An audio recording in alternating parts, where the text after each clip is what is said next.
My name is Emma, and at 45 years old, I find myself drawn into the captivating world of French soap operas.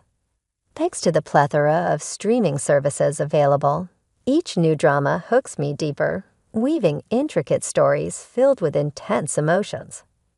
However, amidst the fictional dramas on screen, a real-life saga unfolded in my own life not too long ago. It was nearly 5 years back when I shared a home with my husband, who happened to be older than me. Despite our lack of children, I cherished the idea of spending quality time together. Yet an unexpected twist emerged one day when my longtime friend, Julia, whom I've known since childhood, and who even attended our wedding, called to reveal her recent divorce. The news caught me off guard, and as I returned home intending to share the revelation with my husband, he surprised me by already knowing about Julia's marital troubles. Bewildered, I questioned how he had learned about it, as I hadn't mentioned it yet. His response left me uneasy, as if he had discerned something amiss in our relationship. As the conversation unfolded, he made plans to accompany us for drinks, turning what was meant to be a girls' night out into an uncomfortable trio. Confusion and uncertainty clouded my mind as I attempted to navigate the situation, unsure of my husband's motives and feeling a sense of disconnection. I found myself puzzled by my husband's sudden insistence on joining our girls' night out. It seemed unusual, and I couldn't quite fathom his motivations. However, at his behest, I reached out to Julia to see how she felt about the idea. Surprisingly, she seemed open to the idea of us all hanging out together, which caught me off guard. I had anticipated her to prefer a night without my husband's presence. As the evening unfolded, the three of us, my husband, Julia, and I, gathered for what turned out to be an unexpectedly enjoyable outing. Despite my initial reservations, the atmosphere was light, with Julia sharing her grievances about her recent divorce, which we turned into light-hearted banter to lift her spirits. However, amidst the laughter and camaraderie, I couldn't shake off a lingering sense of discomfort. A brief trip to the restroom heightened my unease as I returned to witness what seemed like an intimate exchange between Julia and my husband. Their prolonged eye contact and seemingly private conversation left me feeling unsettled, especially considering they hadn't seen each other since our wedding. Despite my attempts to brush off my concerns, the incident continued to nag at me throughout the evening. As the night drew to a close and Julia grew increasingly inebriated, my husband's casual offer to take her home alone caught me off guard. His nonchalant demeanor and lack of consideration for my feelings left me feeling marginalized, especially considering our relationship. Although I voiced my concerns, my husband's insistence on escorting Julia home alone further fueled my doubts. His rationale seems flimsy, and I couldn't shake the feeling that something was amiss. Despite my protests, he remained adamant, leaving me to contemplate the implications of their seemingly close bond and his disregard for our relationship.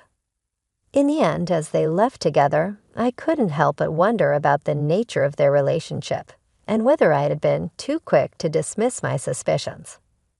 The night had taken an unexpected turn, leaving me with a whirlwind of emotions and unanswered questions about the dynamics between my husband and my longtime friend. Let me recount the tumultuous events that unfolded after that fateful night.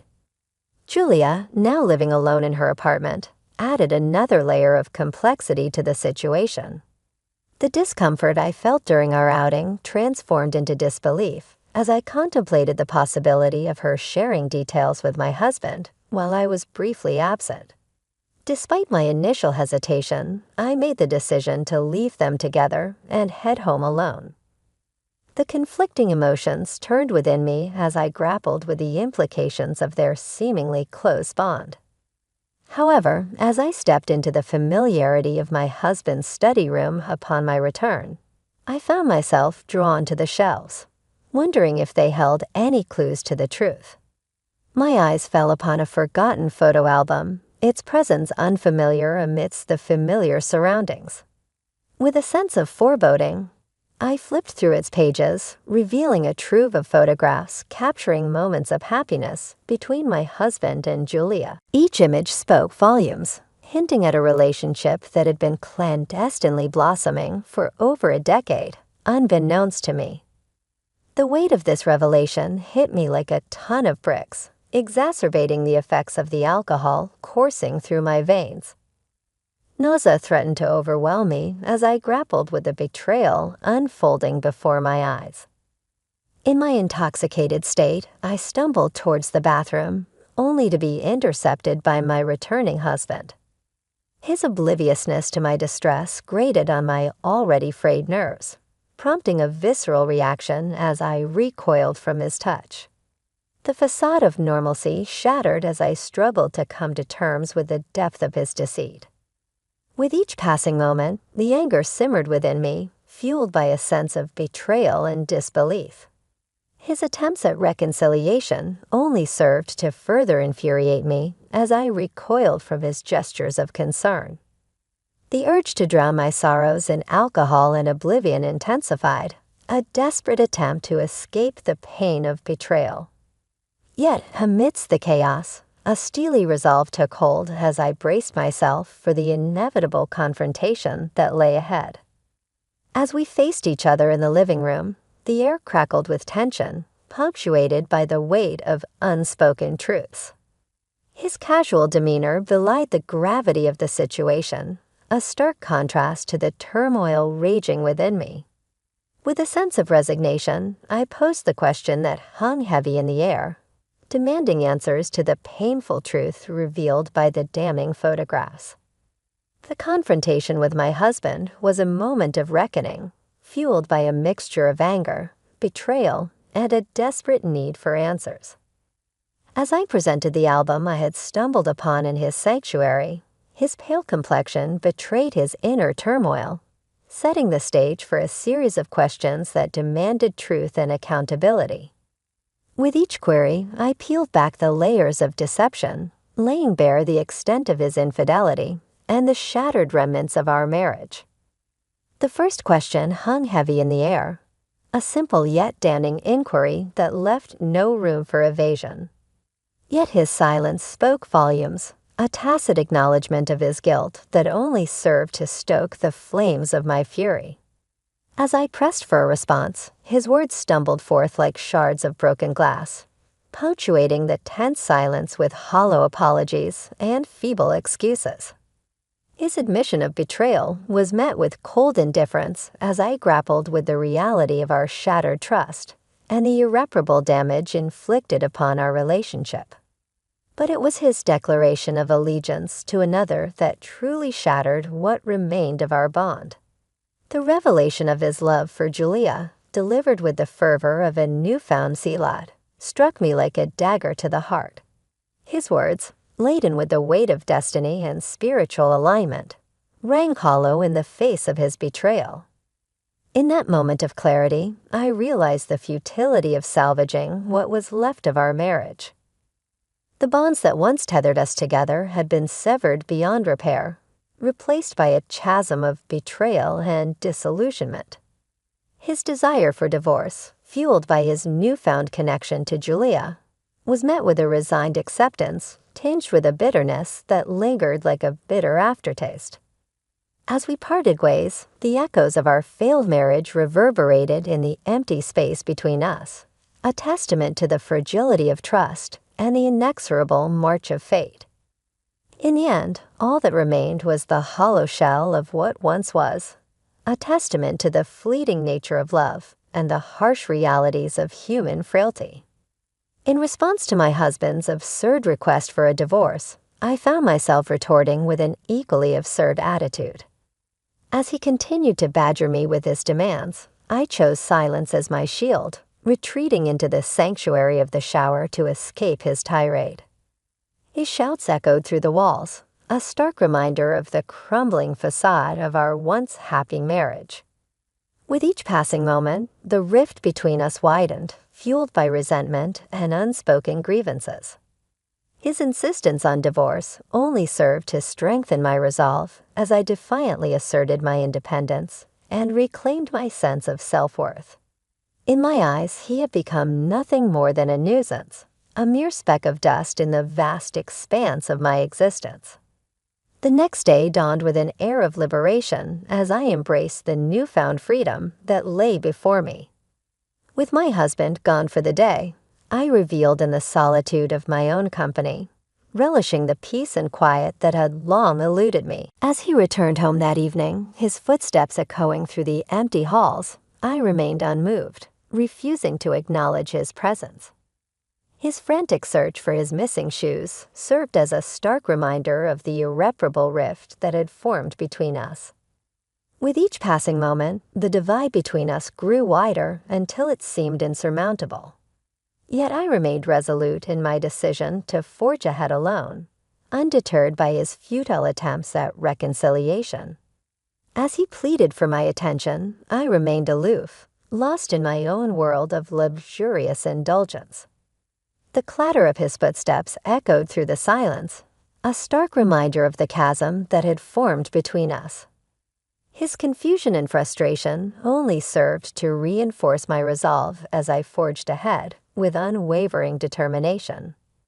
In the end, as he followed me with a mixture of confusion and desperation, I remained steadfast in my resolve to reclaim my independence.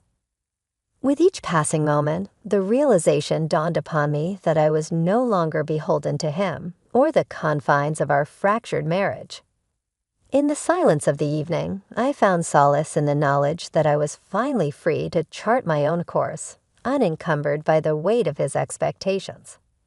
Amidst the turmoil of our fractured relationship, the mundane tasks of daily life became battlegrounds for our ongoing conflicts. As my husband demanded food, I responded with a curt dismissal, reminding him once more of my solitary existence. It was a small act of defiance, a silent declaration of my newfound independence. With each passing day, I found solace in the small victories, relishing the opportunity to reclaim my autonomy in the face of his relentless demands. Even the simple act of disposing of his toothbrush became a symbolic gesture, a subtle reminder of my newfound liberation. Yet as the morning light filtered through the curtains, I found myself face to face with the aftermath of our tumultuous night. My husband, disheveled and contrite, bore the weight of his transgressions like a heavy burden. His apology, a desperate plea for forgiveness, his words hung in the air laden with the weight of his remorse and the promise of redemption.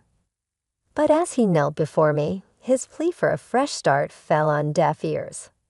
The scars of his betrayal ran too deep, leaving me numb to his hollow gestures of contrition. In that moment of vulnerability, I stood my ground, refusing to be swayed by his empty promises. His shock at my rejection mirrored my own disbelief at his audacity. As I recoiled from the notion of reconciliation with a man who had betrayed my trust so callously, as he pleaded for a second chance, I remained resolute, unwilling to entertain the possibility of a future tainted by his infidelity. My refusal to capitulate to his demands was met with confusion and despair as he struggled to comprehend the gravity of his actions. In the end, as he grappled with the consequences of his betrayal, I found a glimmer of satisfaction in his anguish. For too long, I had allowed myself to be manipulated by his empty promises. But now I stood firm in my resolve to reclaim my dignity and self-worth. As the echoes of our confrontation faded into the silence, I knew that I had made the right choice. For in refusing to accept anything less than the respect and loyalty I deserved, I reclaimed my power. I had reclaimed my power and emerged stronger than ever before in the wake of the revelation of my husband's betrayal and the devastating truth of Julia's involvement in our marital downfall.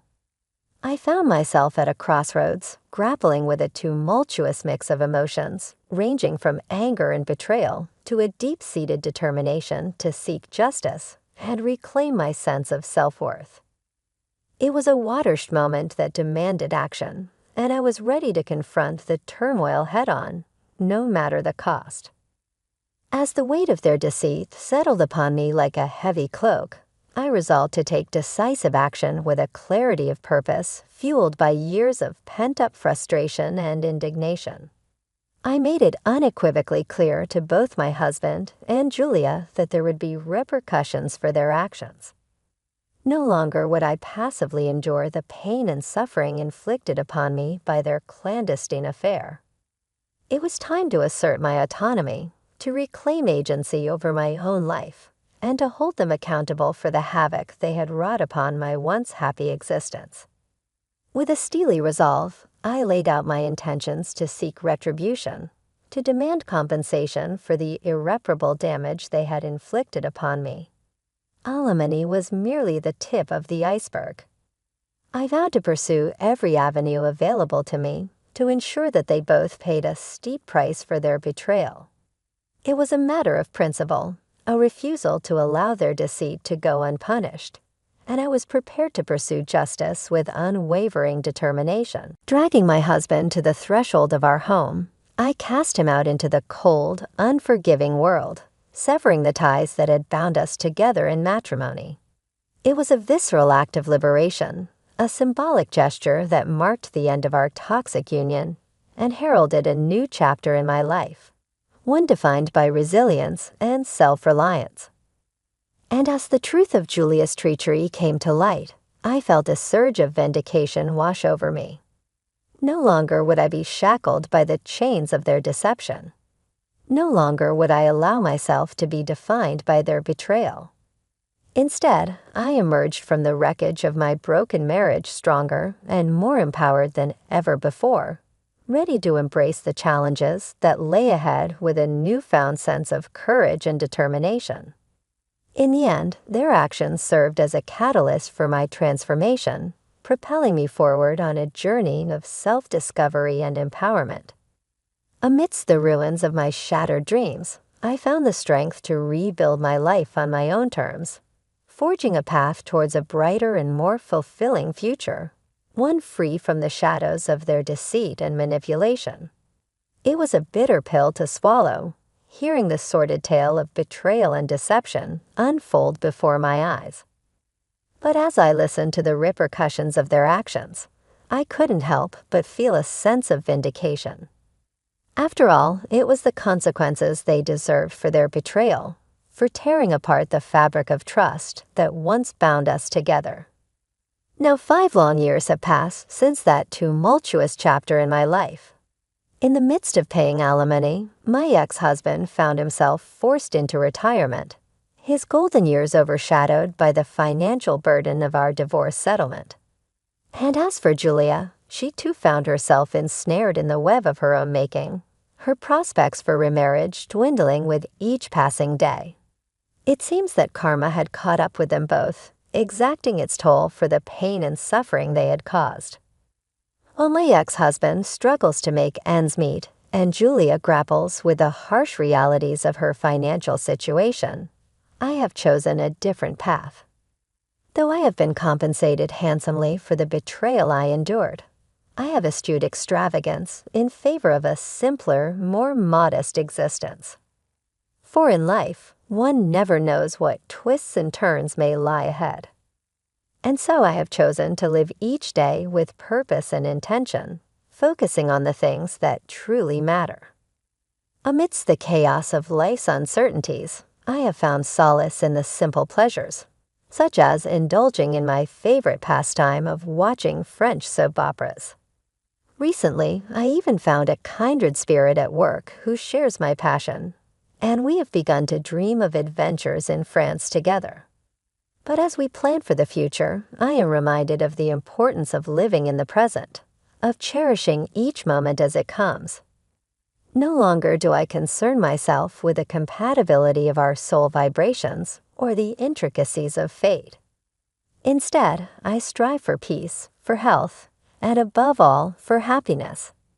Today, my goal is simple: to live a life filled with joy and contentment, to embrace each day with gratitude and optimism.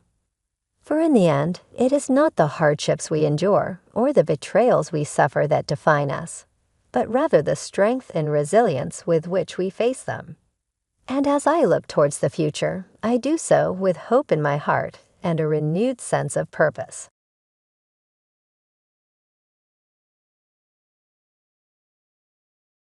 This house is mine now, just leave. Amanda's voice echoed through the hallway as I stood in my doorway, still wearing my hospital scrubs after a 12-hour shift. My sister-in-law stood in my living room, surrounded by boxes and suitcases, looking triumphant. I gripped my keys tightly, my exhaustion suddenly replaced by a surge of adrenaline. "How did you get in here, Amanda?" She tossed her perfectly styled hair over her shoulder, that familiar smug smile playing on her lips. "Mike gave me his key. He agrees it's time for you to go. This house is too big for just one person anyway." Mike, my husband's brother. Of course he'd given her the spare key I'd asked him to hold during emergencies. I should have known better. "Really?" I kept my voice steady, years of handling emergency room crises coming in handy. "And what makes you think you have any right to my house?" Amanda's smile widened as she pulled out her phone, showing me a text conversation. "The family agrees. Mom and Dad think it's ridiculous that you're rattling around in this big house alone while I'm stuck in that tiny apartment. Besides, you're not really family anymore, are you? Not since James." She trailed off, letting the implication hang in the air. "Not since James died, my husband." Her cousin. The unspoken words hit like a physical blow, but I refused to let her see how much it hurt. Instead, I smiled. "Thank you, Amanda." Her triumphant expression faltered. "What?" "Thank you for making this so easy. I couldn't have asked for better timing." Now she looked completely confused, her perfectly manicured hand gripping her phone tighter. "What are you talking about?" I set my bag down, taking out my own phone. "You broke into my house. You've admitted the family conspired to force me out. And you've documented it all in those lovely texts. My security cameras caught everything else." I gestured to the small device in the corner she hadn't noticed. "Would you like to leave on your own, or should I call the police?" Amanda's face flushed red. "You wouldn't dare. The family won't stand for it." "The family?" I laughed, but there was no humor in it. "You mean the same family that's been trying to push me out since James died? The ones who've been whispering behind my back, making plans for my house as if I don't exist?" I stepped closer, my voice dropping. "Let me make something very clear. This house, it's mine. James left it to me. Not to you, not to the family, to me, and I have something none of you know about." Amanda's confidence wavered. "You're bluffing." Mom and Dad said. "Your parents don't know everything." I cut her off. "James and I had our own plans, our own secrets. Would you like to find out what they are in front of a judge?" She stared at me, uncertainty creeping into her expression. For years, I'd been the quiet one, the outsider who married into their precious family. They'd seen my silence as weakness, my grief as an opportunity. They had no idea what James and I had prepared for. "You have exactly 1 hour to get your things and leave," I said, checking my watch. "After that, I'm calling my lawyer. And trust me, Amanda, you don't want that." "You'll regret this," she spat, but her hands shook as she started gathering her belongings. "When Mom and Dad hear." "Oh, they'll hear about it," I assured her. "In fact, I'm counting on it.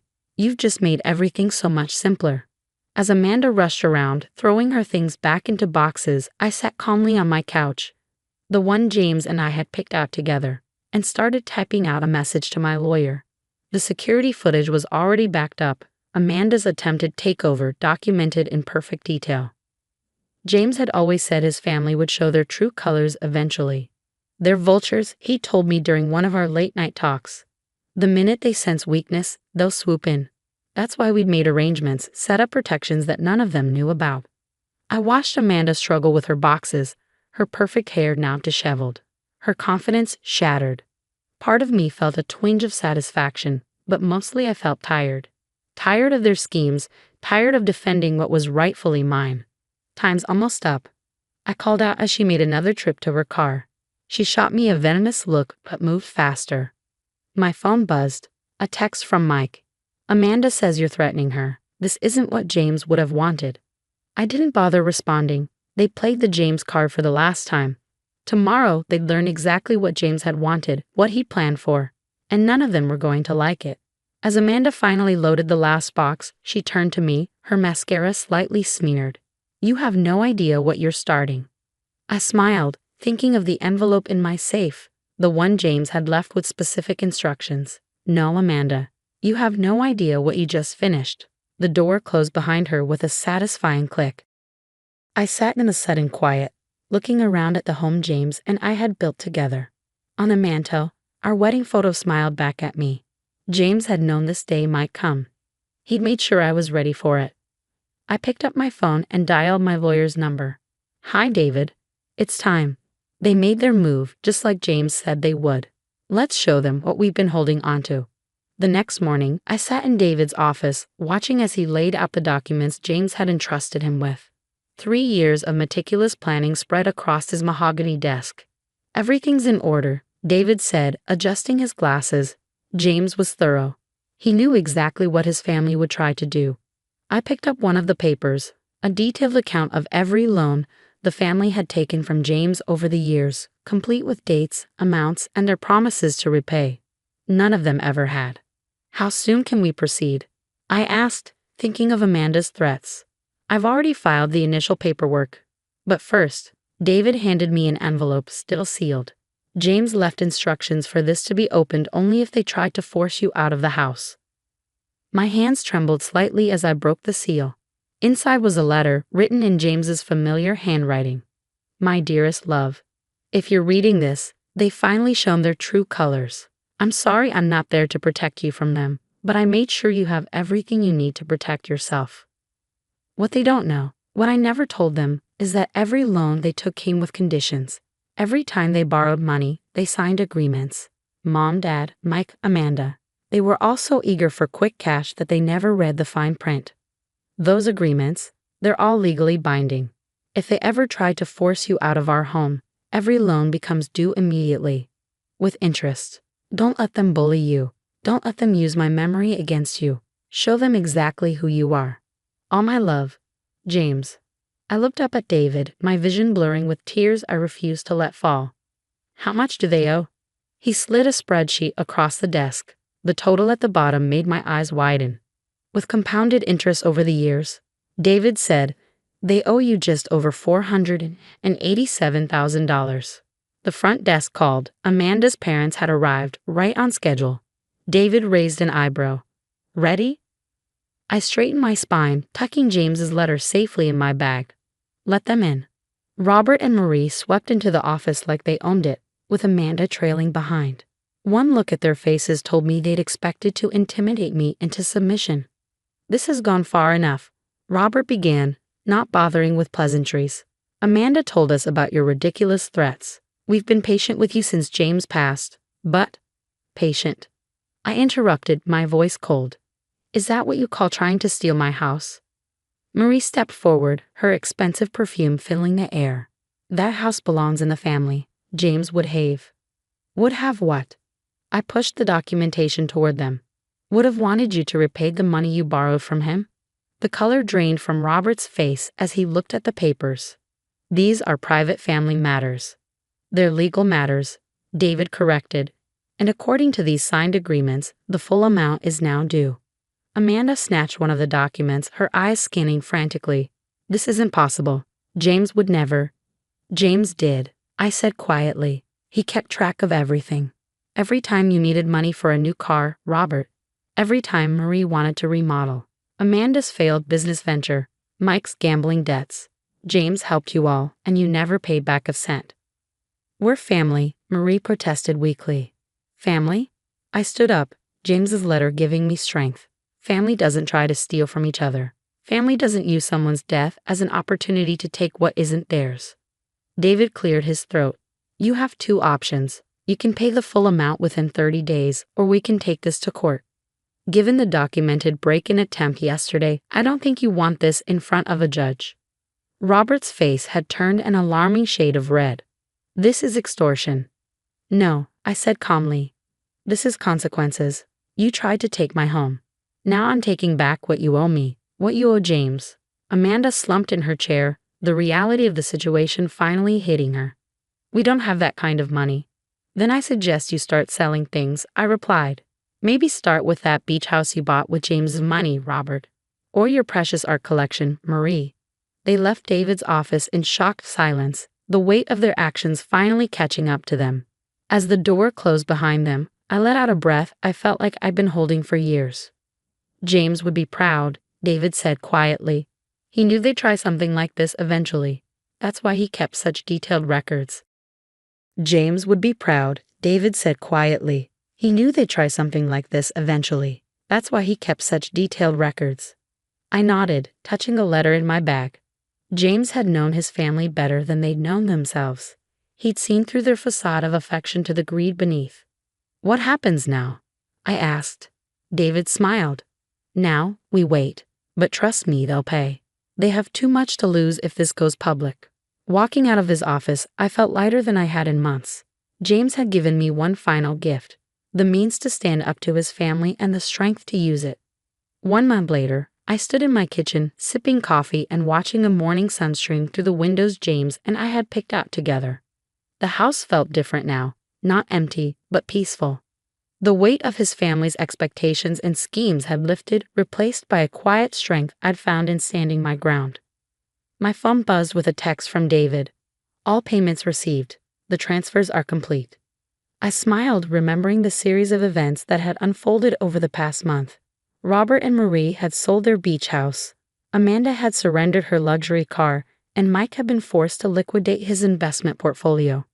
They'd scraped together every penny they owed, knowing the alternative would be public exposure of their actions. The doorbell rang. Through the peephole, I saw Marie standing alone on my porch, looking smaller somehow without her usual air of superiority. After a moment's hesitation, I opened the door. "Can I come in?" she asked, her voice lacking its usual command. I stepped aside, letting her enter the home she tried to take from me. She perched awkwardly on the edge of the sofa, clutching her designer handbag like a shield. "James knew, didn't he?" she finally said. "He knew we'd try something like this." "Yes," I replied simply. "He knew exactly who you were." Marie's eyes filled with tears, real ones this time, not the manipulative displays I'd seen before. "We lost everything, not just the money, but our reputation. Nobody in our social circle will look at us the same way again." "You lost what you never really owned," I corrected her. "Everything you had was built on James's generosity you abused." She nodded slowly, looking around the living room at the photos of James and me, the life we built together. "I didn't understand until now. Why he chose you, why he trusted you more than us. You were never after his money or status. You just loved him." "I still do," I said quietly. Marie stood, smoothing her now wrinkled skirt. "Amanda's moving out of state. She can't face anyone here anymore. Robert, he's not speaking to anyone. Our family is broken." "Your family broke itself," I replied. "James gave you every chance to do the right thing. You chose greed instead." She walked to the door, then paused. "For what it's worth, I'm sorry. Not just for what we tried to do, but for how we treated you after James died. We were wrong." After she left, I went to my bedroom and opened the small box where I kept James's most personal letters. At the bottom was a photo of us on our wedding day, his family arranged around us, all smiles and false warmth. He'd known even then what lay beneath those smiles. "They'll never understand real love," he told me once. "They only understand possession." My phone buzzed again. A message from my best friend Lucy. "Dinner tonight? Time to celebrate your victory." I smiled, typing back a quick yes. James's family had tried to isolate me, to push me out of the life he and I had built. Instead, they'd only proved why he'd worked so hard to protect me from them. Later that evening, sitting in my garden with Lucy, sharing wine and stories, I felt truly at peace for the first time since James's death. To James, Lucy raised her glass. "The man who loved you enough to make sure you'd always be protected." To James, I echoed, looking up at the stars we used to watch together. "And to standing your ground." The house around us was more than just walls and windows now. It was a testament to love that extended beyond death, to the strength that comes from knowing your own worth. James's family had tried to take it all away, but in doing so, they'd only made me stronger. I kept my home, my dignity, and most importantly, the truth of James's love. In the end, that was worth more than all the money they'd been forced to repay. Tomorrow would bring new challenges, but I was ready for them. James had given me the tools I needed, but the strength to use them, that had been inside me all along.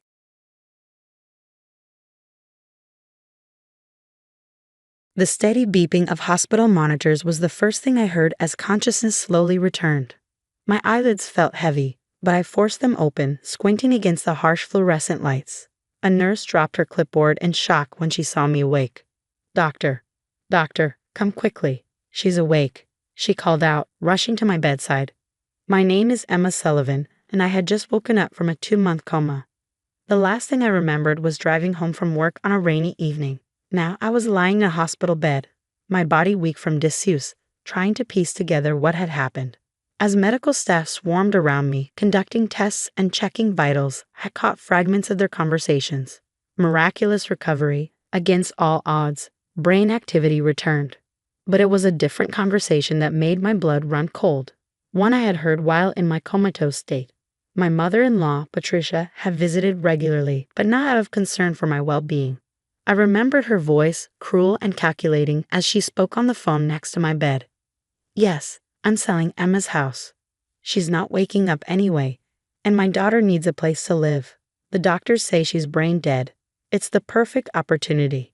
The memory made me want to scream, but my throat was too dry from the breathing tube that had just been removed. I had heard everything during those 2 months, every scheming conversation, every manipulative plan. Patricia had no idea that coma patients could sometimes hear their surroundings. Mrs. Sullivan, the doctor's voice brought me back to the present.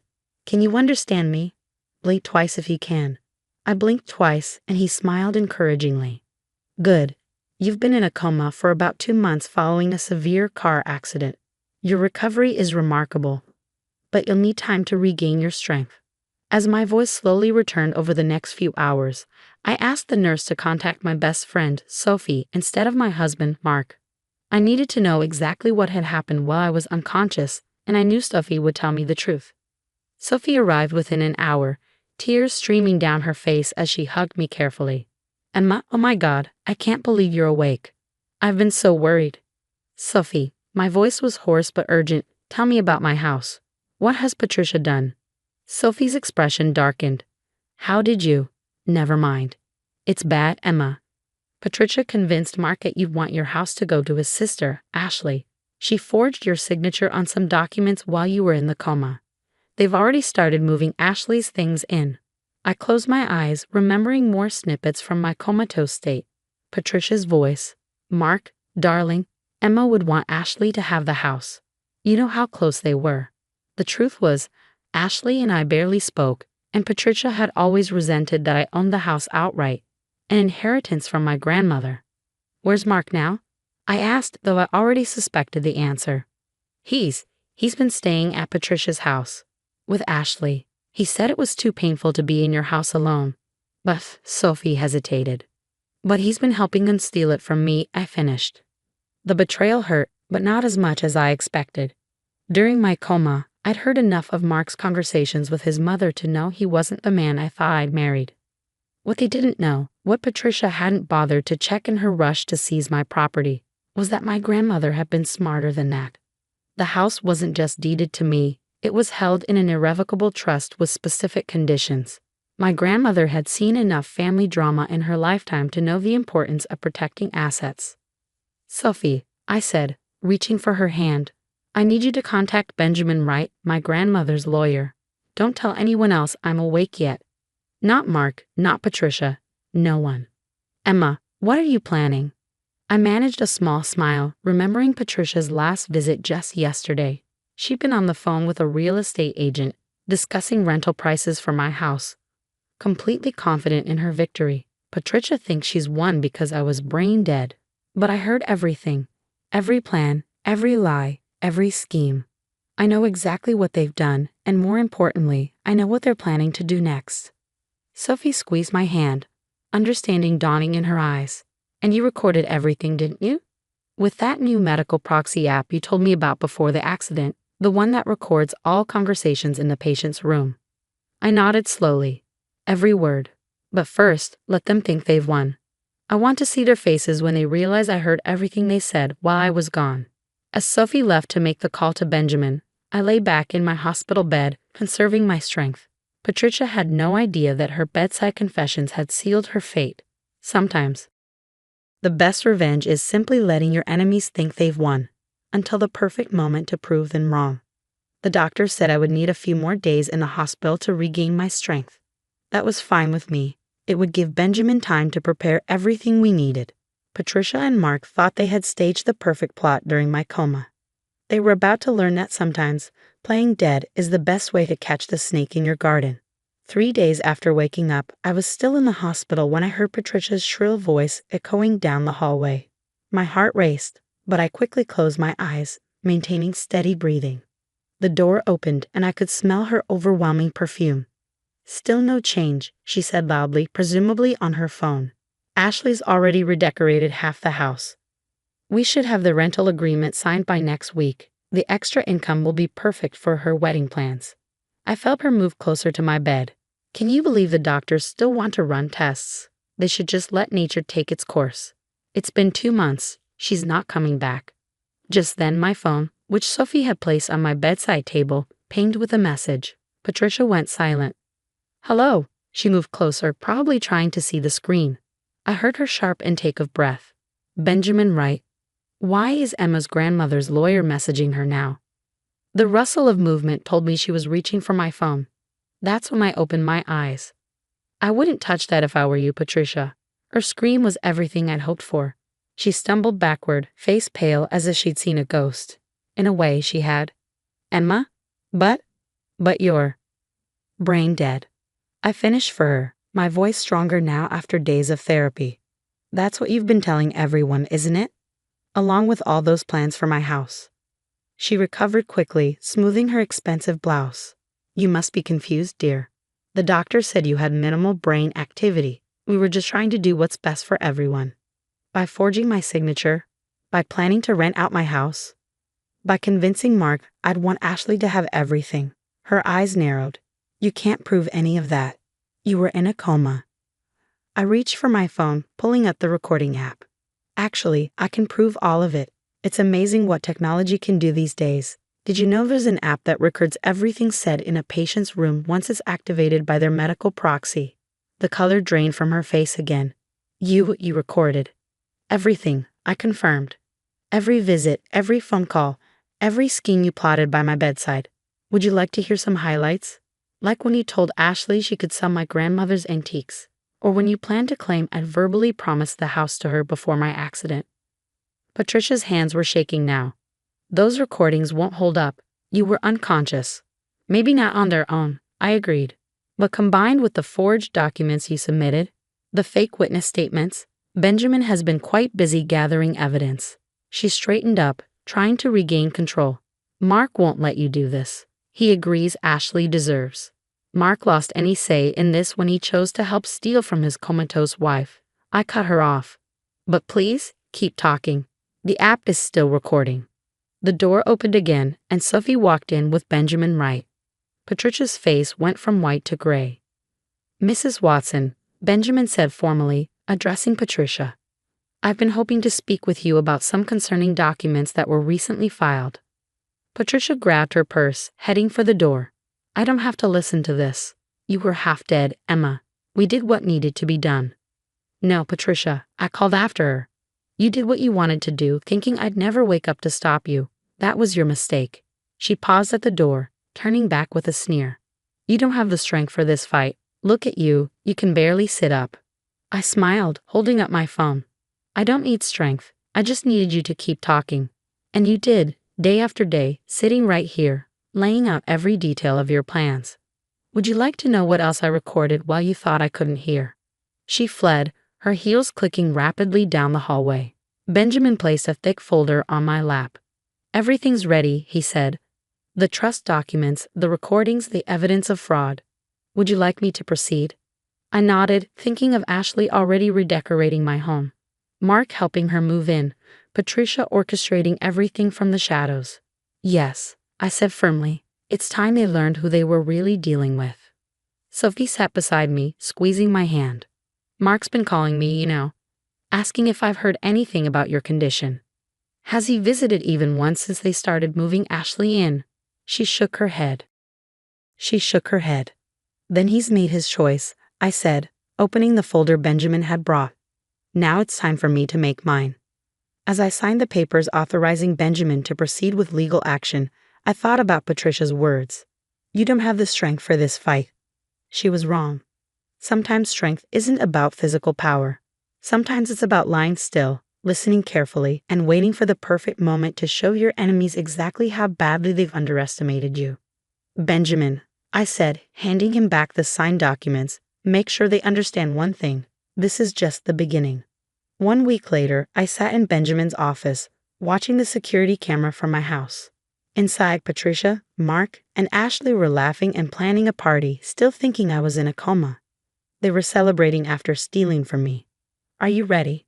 Benjamin asked, fixing his tie. I nodded and adjusted the blanket on my hospital wheelchair. I could walk a little now, but we decided to make it look like I was still weak. We wanted them to think I wasn't a threat. Sophie pushed me to the front door, my house, with my key they never found. Their faces when I rolled in were unforgettable. Hello, family, I said calmly. Having a party without me? Ashley dropped her wine glass. Mark went pale, but Patricia, always pretending to care, spoke first. Emma, thank God you're okay. We were just taking care of the house for you. By selling my grandmother's antiques. I pointed to the empty spaces. By planning to rent it out? Emma, Mark said, stepping forward, you're still healing. You don't understand. Play it, I told Sophie. She held up her tablet. Patricia's voice came through. Once we get rid of her things, no one will remember she lived here. Mark, Ashley will make this house what it was always meant to be. Then Mark's voice. Emma never appreciated this place anyway. More clips played, every cruel thing they said and planned while I was in the hospital. You recorded us? Ashley asked, shocked. Every word, I said. And we gave it all to the police. They're very interested in people committing fraud against someone in a coma. Patricia stepped forward angrily. You ungrateful little. Mrs. Watson, Benjamin said firmly, watch your words. You're already in trouble. You can't prove anything, she snapped. I smiled and shut my phone. Actually, I already did. This whole talk is being recorded and live-streamed to the police. Just then, the front door opened. 2 police officers walked in. Patricia's face fell. As they were taken away, Mark tried one last time. Emma, please. We can fix this. I'm still your husband. No, Mark. You stopped being my husband when you tried to steal from me while I was fighting to live. After they were gone, Sophie helped me out of the wheelchair. We walked around my home, looking at everything that needed to be fixed. You know, Sophie said, your grandma would be proud. She always said you were stronger than anyone knew. I smiled and touched the wall where her portrait would hang again. She taught me well. Patricia never read the trust documents. My grandma made sure no one could ever take this house from me. In the weeks that followed, justice was served. Patricia was charged with fraud and forgery. Ashley had to return what she stole. Mark got divorce papers and moved back in with his mom. Their dreams of easy money were over. Patricia sent me a letter from jail. You ruined everything. We were going to be a real family. I wrote back, real family doesn't steal from someone in a coma. 6 months later, I stood in my fully restored home, hosting a different kind of party. Sophie, Benjamin, and the hospital staff were there. The house was filled with laughter and love, just as it should be. To Emma, Sophie said, raising her glass, who showed us that the best revenge is staying quiet and letting others expose themselves. I smiled, thinking of Patricia, Mark, and Ashley. They thought I was weak. They never knew I was waiting for the right moment. My grandmother's portrait looked down at me.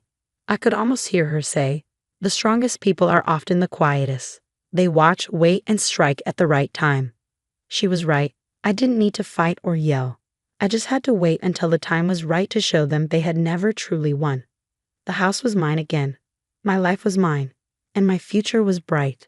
Sometimes the best ending comes not from fighting your enemies, but from proving they never should have underestimated you.